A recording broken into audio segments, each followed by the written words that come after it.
চোপড়ায় কি জেসিবির ভয়ে কাজ করছে? তাহলে গতকাল দেখলাম মহিলার বয়ান বদল হলো, আজ আবার ওই যে যুবক যাকে বেধড়ক মারধর করা হচ্ছিল তার মায়ের বয়ান বদল হয়ে গেল। কি বলছেন তিনি, শুনুন।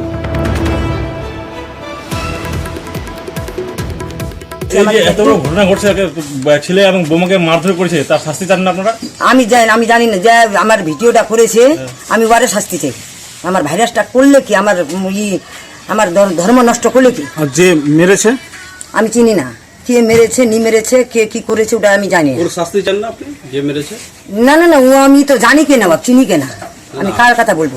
ভাইরাসটা ছড়লো কে, আমি ওকে ঠিক এই একই বয়ান শোনা গিয়েছিল গতকাল ওই মহিলার গলাতে, অথচ ছবি অন্য কথা বলছিল।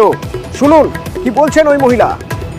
গতকাল আমার যে ভিডিওটা ভাইরাল করেছে সেটা আমি জানি না কে বা কারা ভাইরাল করেছে। থানায় আমি অভিযোগ জানাচ্ছি, লিখিত দিয়েছি। তো আমার মান সম্মান নিয়ে হানি করেছে ওই ভাইরালকারীর ব্যক্তিকে। আমি থানায় লিখিত অভিযোগ করেছি, পুলিশকে আমি অনুরোধ করেছি ওই ব্যক্তিকে শাস্তি দেওয়া হোক। গতকাল নির্যাতিতা, আজ ওই যে যুবক নির্যাতিত হয়েছে তার মা, এই দুজনেরই বয়ান বদলে গেল। চঞ্চল রয়েছেন প্রতিনিধি আমার সঙ্গে সরাসরি। চঞ্চল, ভয়ে জেসিবির ভয়, আরো বড় কিছু ভয়, সেই ভয়ে বয়ান বদলে যাচ্ছে নাকি?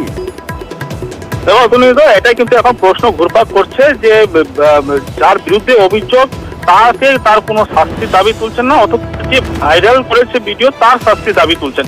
এটাই নিয়ে একটা প্রশ্ন উঠতে শুরু করেছে যে কি ভয়ের কারণে এই বয়ান বদল করছেন নির্যাতিত পরিবারের সদস্যরা বা নির্যাতিত যিনি হয়েছেন তিনি।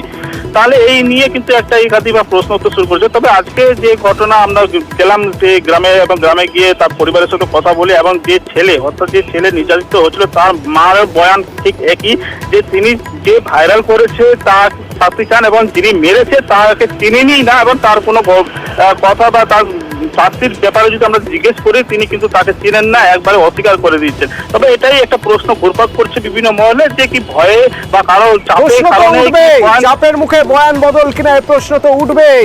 তার কারণ এর আগে বিধায়ক হামিদুর রহমান তিনি ক্লিন চিট দিয়ে দিয়েছিলেন, বরং সরব হয়েছিলেন ওই মহিলার বিরুদ্ধে। মহিলাটাও তো কমপ্লেন করেনি, কিন্তু আপনারা বেশি খুঁজাই বেড়াচ্ছেন। কারণ মহিলাটা স্বামী ছাড়া অসামাজিক কাজ করেছিল। অসামাজিক কাজে গ্রাম্য সালিসি বৈঠক বসেছিল। গ্রাম্য বৈঠকে যা হয় আমাদের এই অনুপাতে একটা বিচার আচার করেছে, কিছুটা কি হয়, কিন্তু মেয়েটা তো কোনো কমপ্লেন করতে যায়নি, মেয়েটার স্বামী কোনো কমপ্লেন করতে যায়নি, কোনো জবরদস্তি কিছু হয়নি। সমাজকে খারাপ করছিল, তার জন্য গ্রাম্য সালিস বসে একটা